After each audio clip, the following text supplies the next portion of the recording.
বাংলাদেশের রাজনীতিতে বিশেষ করে বাংলাদেশের নির্বাচনী মাঠ যে দলটি বরাবর ভারত বিরোধী স্লোগান দিয়ে সরগরম রেখেছে সেই দল অর্থাৎ বিএনপিকেই এবার ভারতের সঙ্গে আঁতাত করার দায়ে নির্বাচনের মাঠে অভিযুক্ত হতে হচ্ছে। তাদের নেতা তারেক রহমান ভারতের কাছে নানা রকম প্রতিশ্রুতি দিয়ে এসেছেন, ভারতের কাছে দেশ বিক্রির একরকম ব্যবস্থা করে ফেলেছেন। সেই আপোষ রফতেই বিএনপি নির্বাচনে জয়ী হয়ে ক্ষমতায় যেতে যাচ্ছে, এসব অভিযোগ প্রধান প্রতিদ্বন্দ্বীর কাছ থেকে আসার পর এমন দশা দাঁড়িয়েছে নির্বাচনী প্রচারণা শুরু হতে না হতেই যে বিএনপিকে এখন আনুষ্ঠানিকভাবে এর প্রতিবাদ জানাতে হচ্ছে। তবে বিএনপি যখন জামায়াতের দিকে ইঙ্গিত করে বলছে যে তারা কোনো সমস্যা হলেই পিন্ডি চলে যাবে, পাকিস্তান চলে যাবে এবং বারবার তাদেরকে তাদের একাত্তরের ভূমিকার জন্যে দোষারোপ করছে, তখন নিশ্চিতভাবেই তারেক রহমান ভারতের সঙ্গে একরকম মিত্রতা করে তবেই দেশে ফিরতে পেরেছেন। এই যে দোষারোপ অথবা সন্দেহ, সেটা নির্বাচনী মাঠ আরো সরগরম করবে। তারেক রহমান নভেম্বরের শেষে তার মা যখন ভীষণভাবে রোগাক্রান্ত হাসপাতালে, সে সময় তিনি ফেসবুকে স্ট্যাটাস দিয়ে লিখেছিলেন যে বাংলাদেশে ফেরার বিষয়টি তার একক নিয়ন্ত্রণাধীন নয় এবং তিনি যদিও বা রোগশয্যায় তার মায়ের কাছে আসবার জন্য আকুল হয়ে আছেন, কিন্তু আপাতত তিনি দেশে ফিরতে পারছেন না এবং কারণটা কি সেটাও দেশবাসী বা বিএনপি নেতাকর্মী সমর্থককে জানাতে পারছেন না।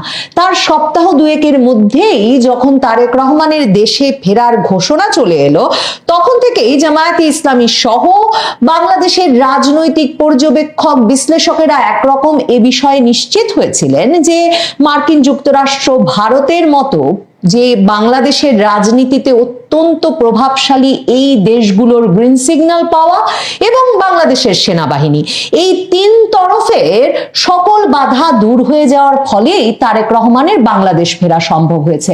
তখন থেকেই নানা সূত্রে, লন্ডনের সূত্রে এবং ভারতের সংবাদ মাধ্যমের সূত্রে, ভারতের পররাষ্ট্র মন্ত্রণালয় কূটনৈতিক সূত্রে এই বিষয়টি একরকমের খোলাসা হতে শুরু করে যে লন্ডনে তারেক রহমানের সঙ্গে এই মাস দুয়েক দেড়েক ধরে ভারতের একটা বড় ধরনের সলা পরামর্শ, আলোচনা, দর কষাকষি চলছিল। কারণ ভারত ক্রমেই বুঝতে পারছিল যে নির্বাচনে যদি তারেক রহমান বাংলাদেশে ফিরতে না পারেন এবং খালেদা জিয়া রোগশয্যায় থেকে যদি নির্বাচনী নেতৃত্ব দিতে না পারেন বিএনপিকে, তাহলে বাংলাদেশের রাজনীতি, বাংলাদেশের নির্বাচনটি যেভাবে জামায়াতে ইসলামী কেন্দ্রিক হয়ে পড়বে সেটা ভারতের জন্য কোনোভাবেই ভালো হবে না। এবং সে কারণেই বিশেষভাবে লন্ডনে যিনি এখন ভারতের রাষ্ট্রদূত বিক্রম দোরাইস্বামী, যিনি কিনা একটা দীর্ঘ সময় বাংলাদেশের রাষ্ট্রদূত হিসেবে কাজ করেছেন এবং বাংলাদেশের রাজনীতি, বাংলাদেশ ভারত সম্পর্ক সেসব বিষয়ে অভিজ্ঞ ভারতের সিনিয়র কূটনীতিক, তিনি এবং ইউকেতেই মানে যুক্তরাজ্যেই ভারতের দূতাবাসে থাকা আরো কয়েকজন কর্মকর্তা যারাও বাংলাদেশে কাজ করে গেছেন বিভিন্ন সময়ে, তাদের তৎপরতায় তারেক রহমানের সঙ্গে ভারতের আলোচনাটা এমন একটা জায়গায় পৌঁছয় যেখানে ভারত তারেক রহমানের উপর ভরসা করতে শুরু করে। এসব খবর তারেক রহমানকে এখন বিশেষভাবে বিপদগ্রস্ত করেছে। যখন নির্বাচনী প্রচারণা শুরু হওয়া মাত্র তিনি বেশি বেশি করে জামায়াতে ইসলামীর সঙ্গে পাকিস্তানকে জুড়ে দিতে চাইছেন।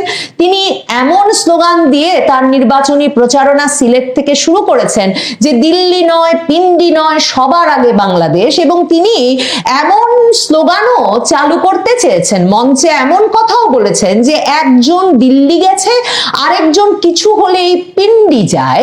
মানে আওয়ামী লীগ ভারতপন্থী যেই স্লোগান, যেই রাজনৈতিক অভিযোগ, যে ধরনের বক্তব্য বিএনপি সব সময় তার রাজনৈতিক মঞ্চে রেখেছে, তার সঙ্গে বিএনপি নেতা এবার যোগ করেছেন যে তাদের এবারের প্রধান প্রতিদ্বন্দ্বী জামায়াতে ইসলাম নাকি কিছু হলেই পিন্ডি যায়।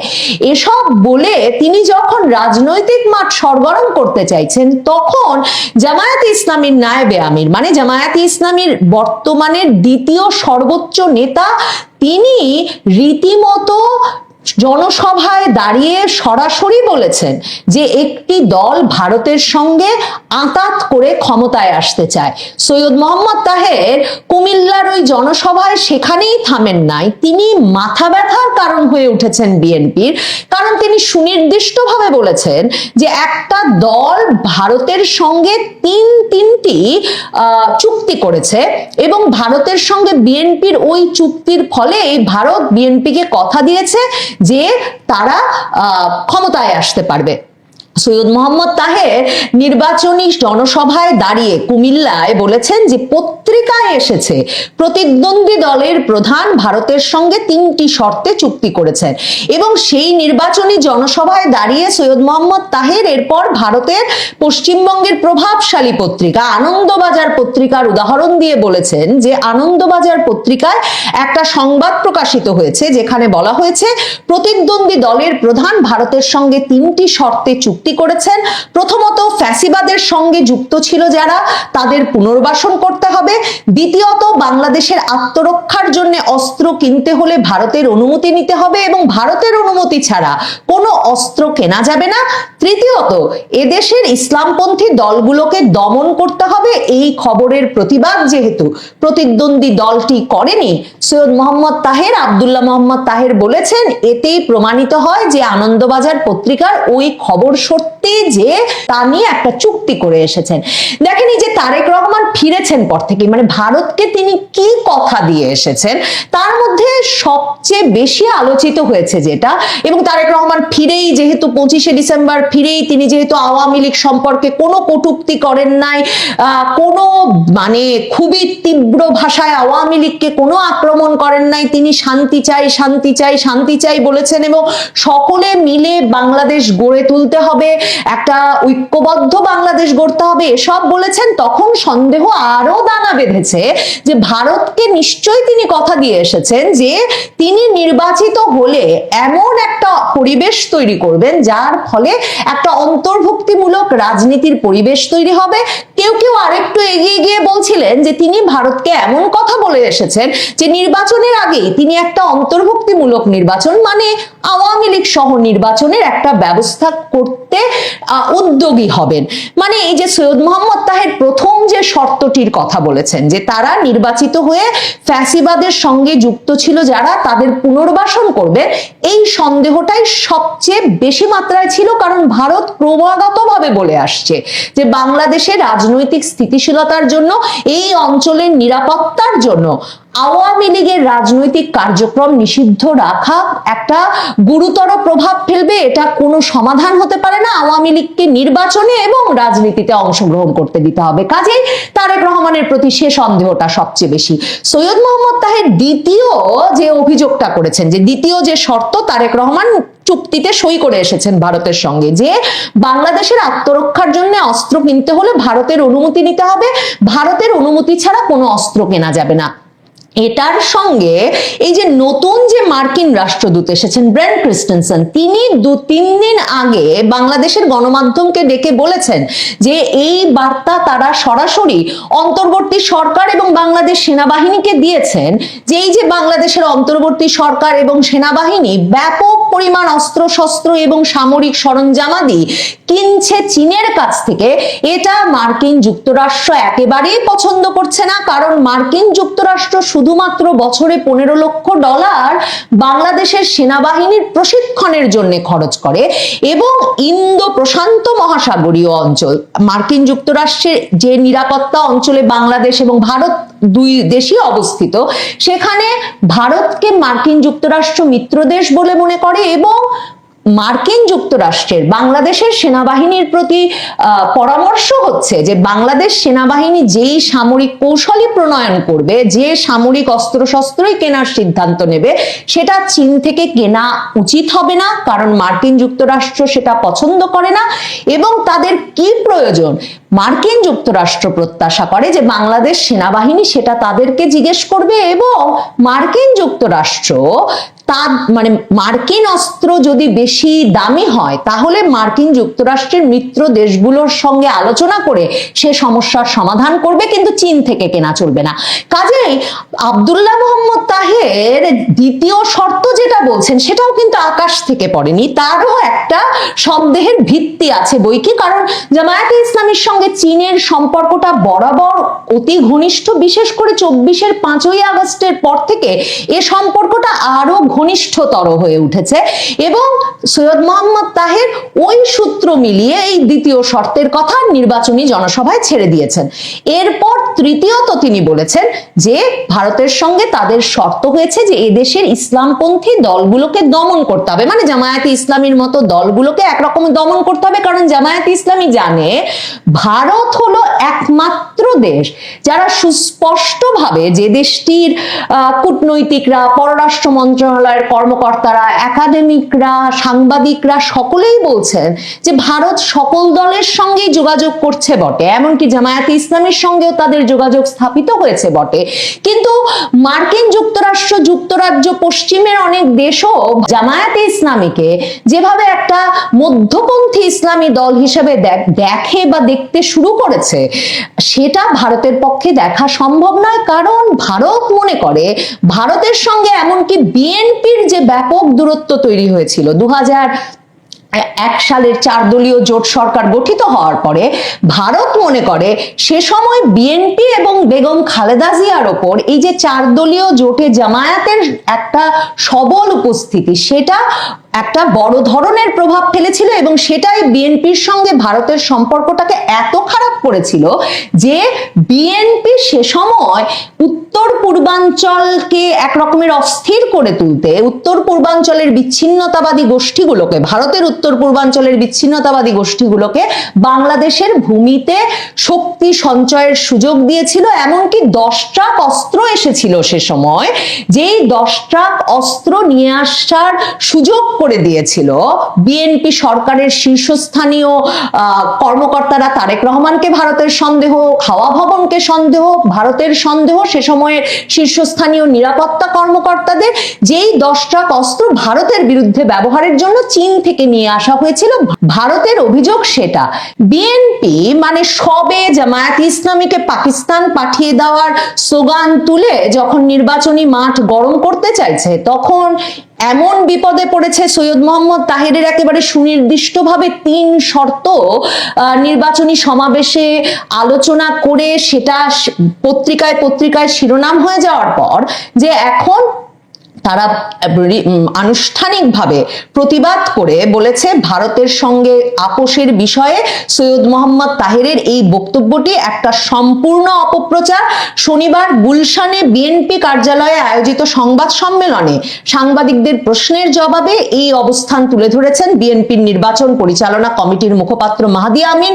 তিনি বলেছেন যে একটা রাজনৈতিক দলের খুব প্রভাবশালী একজন নেতা ভারতের সঙ্গে চুক্তির বিষয়ে যে দাবিটি করেছেন, তিনি একটি মিডিয়ার কথা বলেছেন, স্বাভাবিকভাবে তার সপক্ষে তিনি কোনো প্রমাণ উপস্থাপন করতে পারেননি, কোনো প্রমাণ উপস্থাপন করতে পারবেনও না, কারণ যে তথ্য মিডিয়ায় এসেছে বলে তিনি দাবি করেছেন সেটির ন্যূনতম কোনো বাস্তবতা নেই, ন্যূনতম কোনো সত্যতা নেই।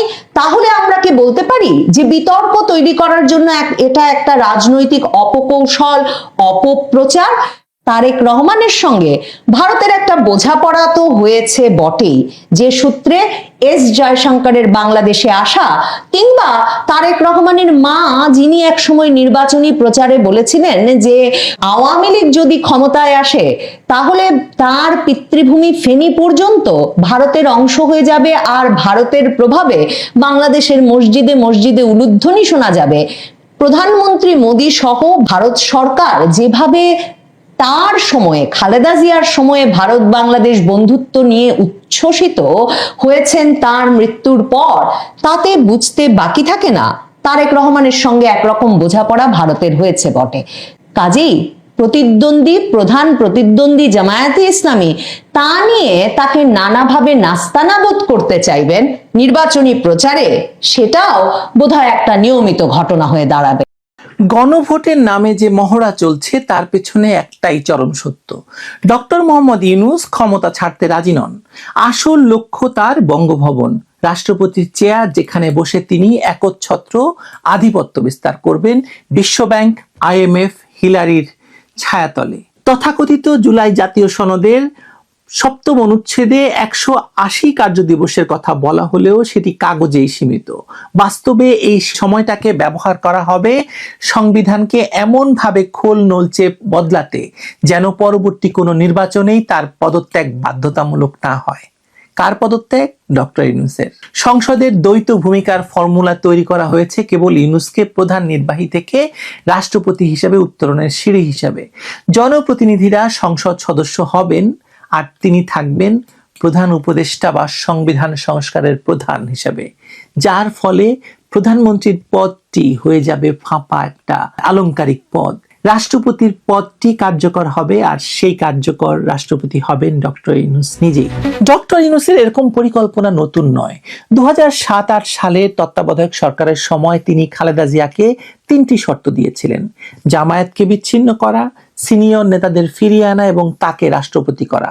খালেদা জিয়া মৌন সম্মতি দিয়েছিলেন, কিন্তু তখন সেনা সমর্থিত সরকারের ভেতর টানাপোড়েন হওয়ায় সেটি আটকে যায়।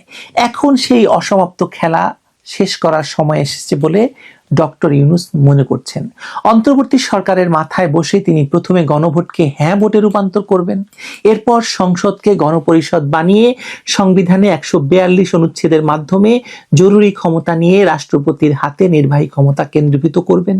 এরপর নির্বাচন হবে, কিন্তু সেটি এমন একটি নির্বাচন হবে যেখানে জামায়াত এনসিপি জোটকে বিজয়ী করে আনার ব্যবস্থা আগেই করা থাকবে। ভোট কমিশনকে পুনর্গঠন করা হচ্ছে কেবল সেই নাটকের মঞ্চ তৈরি করার জন্য। বিদেশি মদদের চিত্র আরো স্পষ্ট। হিলারি ক্লিন্টনের নির্বাচনী তহবিলে 20 কোটি টাকা দান করা কেবল ব্যক্তিগত উদারতা নয় ডক্টর ইউনূসের, বরং এটি একটি বিনিয়োগ। হিলারি জিতলে ইউনূসকে বাংলাদেশের রাষ্ট্রপতি হিসেবে স্বীকৃতি দেওয়া হতো এবং ওয়াশিংটন ঢাকা অক্ষে একটি নরম প্রোটেক্টরেট গড়ে তোলা হতো, যার মাথায় থাকতেন ইউনূস। ক্লিন্টন ফাউন্ডেশনের অর্থ ঢেলে তিনি আসলে নিজের ভবিষ্যৎ রাজনৈতিক বীমা করেছিলেন। আন্তর্জাতিক মহলে তার নোবেল ব্র্যান্ড ব্যবহার করে ভারত, চীন, মার্কিন ত্রিমুখী সমীকরণে তাকে নিরপেক্ষ মুখ হিসাবে উপস্থাপন করা হয়েছিল, যাতে দেশের ভেতরে কোনো বড় শক্তির বিরুদ্ধে সরাসরি অবস্থান না নিয়ে তিনি সবার কাছেই গ্রহণযোগ্য থাকেন। এই কৌশলের ভেতরেই আরেকটি গভীর ফাঁদ লুকিয়েছিল। মাইক্রো ক্রেডিটের মাধ্যমে গ্রামীণ মানুষকে ঋণের জালে আটকে রেখে তিনি একটি ভোট ব্যাংক তৈরি করেছিলেন।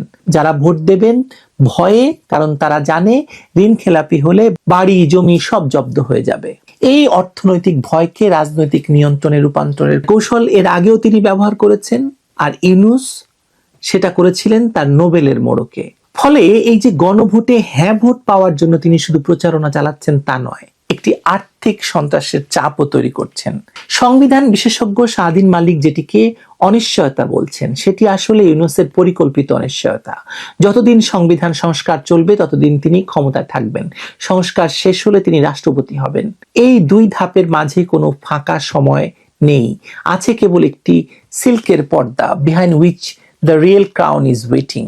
কারণ মানুষ ভাবছে 6 মাসের কথা, কিন্তু ইউনূস ভাবছেন 6 দশকের কথা। একটি এমন ব্যবস্থা যেখানে তিনি জীবনকালের রাষ্ট্রপতি বা লাইফ লং রাষ্ট্রপতি হিসেবে থাকবেন। মৃত্যুর পরও তার তৈরি সাংবিধানিক কাঠামোটি দেশকে নিয়ন্ত্রণ করবে। তাই গণভোটের হ্যাঁ না নিয়ে তর্ক নয়, প্রকৃত প্রশ্ন হলো আমরা কি একটি নতুন ইউনূস সাম্রাজ্য গড়ে তুলতে দিচ্ছি, যেখানে দারিদ্র্যের পুঁজি করে বা দারিদ্র্যকে পুঁজি করে কেউ চিরস্থায়ী রাষ্ট্রপতি হওয়ার স্বপ্ন দেখছে। যদি না ভোট জয়ী হয় তবে ইউনূসের পরিকল্পনা আটকে যাবে না, বরং তিনি আরো গভীরভাবে আন্তর্জাতিক চাপ সৃষ্টি করবেন যে জনগণ গণতন্ত্রের শত্রু হয়ে গেছে। ফলে 6 মাস নয়, তার লক্ষ্য বঙ্গভবন। সেটি অর্জন না হওয়া পর্যন্ত তিনি পিছু হটবেন না, কারণ পেছনে আছে হিলারির চেকবুক, ভারতের হয়তো নরম সমর্থন, চীনের অর্থনৈতিক স্বার্থ আর ট্রাম্পের ব্যবসা। এই যে শক্তিগুলো, এই শক্তি বলয়ে তিনি নিজেকে অপরিহার্য মনে করছেন। জনগণের একমাত্র রক্ষা হলো সতর্ক থাকা। গণভোটের ব্যালটে কেবল না ঠিক চিহ্ন দেবেন তা নয়, বরং একটি সচেতন প্রতিরোধ যে আমরা কোনো অস্থায়ী সরকারের নামে চিরস্থায়ী বন্দী হতে রাজি নই। ইউনূসের স্বপ্ন বঙ্গভবনে পৌঁছানোর আগেই জনগণের স্বপ্ন হওয়া উচিত একটি নির্বাচিত, জবাবদিহিমূলক, পরিবর্তনযোগ্য রাষ্ট্র ব্যবস্থা, যেখানে কেউ আন্তর্জাতিক খ্যাতি, বিভিন্ন মাঠের খেলোয়াড় হিসেবে মসনদে চিরকাল বসে থাকার স্বপ্নকে বাস্তবায়িত করতে না পারেন। আন্তর্জাতিক রাজনীতির নিরীক্ষে যদি ইউনূসকে দেখেন, তাহলে তিনি পশ্চিমের একটি পছন্দের পুতুল। 1971 যখন আমেরিকা পাকিস্তানের পক্ষ নিয়েছিল, তখন থেকে বাংলাদেশে পশ্চিম নিয়ন্ত্রণ প্রতিষ্ঠার চেষ্টা করেছে এবং সবচেয়ে বড় বাধা হয়ে দাঁড়িয়েছে আওয়ামী লীগ, শেখ হাসিনা। ইউনূস ক্ষমতা দখল করেছে। ইউনূস সেই ধারাবাহিকতার, মানে যে 1971 সালের কথা বললাম, সেই ধারাবাহিকতার একটি আধুনিক সংস্করণ। তার মাধ্যমে পশ্চিমা শক্তিগুলো বাংলাদেশে তাদের প্রভাব বজায় রাখতে পারে। অন্তর্বর্তী ক্ষমতায় থাকার সময়ে নির্বাচনের ব্যবস্থা করা, সেই নির্বাচনের সুবিধাজনক পরিস্থিতি নিশ্চিত করা এবং তারপরে নির্বাচিত সংসদ থেকে রাষ্ট্রপতি হিসেবে আবির্ভূত হওয়া, এটি তার টানেল ভিশনের একদম শেষে প্রথিত আছে। এটি শুধু 6 মাস বা 1 বছরের লক্ষ্য নয়, একটি দীর্ঘমেয়াদী কৌশল যা বাংলাদেশের রাজনৈতিক ভবিষ্যৎকে নতুন আকার দেবে। বাংলাদেশের রাজনৈতিক মঞ্চে ডক্টর মোহাম্মদ ইউনূসের উপস্থিতি শুধুমাত্র একজন অন্তর্বর্তী প্রশাসকের নয়, আমি কথা বারবার বলেছি, বরং তিনি এমন একজন, মানে যিনি এই মুহূর্তে তারেক রহমান কিংবা জামায়াতের আমির শফিকুর রহমান বা অন্য যে কোনো রাজনীতিবিদের তুলনায় ইউনূস অনেক বেশি কৌশলী, ধূর্ত এবং আন্তর্জাতিকভাবে যোগাযোগ রক্ষাকারী ব্যক্তি। কেবলমাত্র শেখ হাসিনাকে তিনি বাগে আনতে পারছেন না, চেষ্টা করে যাচ্ছেন। 2024 আগস্টে শেখ হাসিনাকে খুন করতে গিয়ে ব্যর্থ হওয়ায় এখনো ডক্টর ইউনূস তার রাজনৈতিক কৌশল পুরোপুরি বাস্তবায়ন করতে পারেননি। না হলে এতদিন তিনি সেটাও করে ফেলতেন যদি খুন করতে পারতেন। একটি কথিত জাতীয় সরকার গঠন করে সব দলকে দিয়ে সরকার বানিয়ে তিনি তার প্রধান হয়ে বসে যেতেন। অনেকেই বলতে শুরু করেছেন যে 12ই ফেব্রুয়ারির নির্বাচনে সেটাই ঘটতে চলেছে। জামায়াত, বিএনপি, এনসিপি সহ বাকিদেরকে নিয়ে একটি জাতীয় সরকার এবং ইউনূস রাষ্ট্রপতি, বঙ্গভবন। তারপর বাংলাদেশকে নিয়ে তার সওদাগরি খেলা শুরু করবেন তিনি। ইউনূসের প্রকৃত উদ্দেশ্য মাত্র 6 মাস ক্ষমতা ধরে রাখা নয়, বরং দীর্ঘমেয়াদী রাজনৈতিক প্রভাব প্রতিষ্ঠা করা এবং নিজেকে দেশের সর্বোচ্চ সাংবিধানিক পদে নিয়ে যাওয়া। এই লক্ষ্য অর্জনের জন্য তিনি যে কৌশল অবলম্বন করেছেন তা অত্যন্ত পরিকল্পিত, বহুস্তরীয়, ভয়ঙ্কর এবং আমরা তার খুব কাছাকাছি এসে পৌঁছে গেছি। নির্বাচনের নামে তিনি যে প্রহসনটি করতে যাচ্ছেন তার একমাত্র উদ্দেশ্য তার দীর্ঘকালীন ক্ষমতা বজায় রাখা এবং বাংলাদেশকে নিয়ে ছিনিমিনি খেলা। এটা হতে দিয়েন না।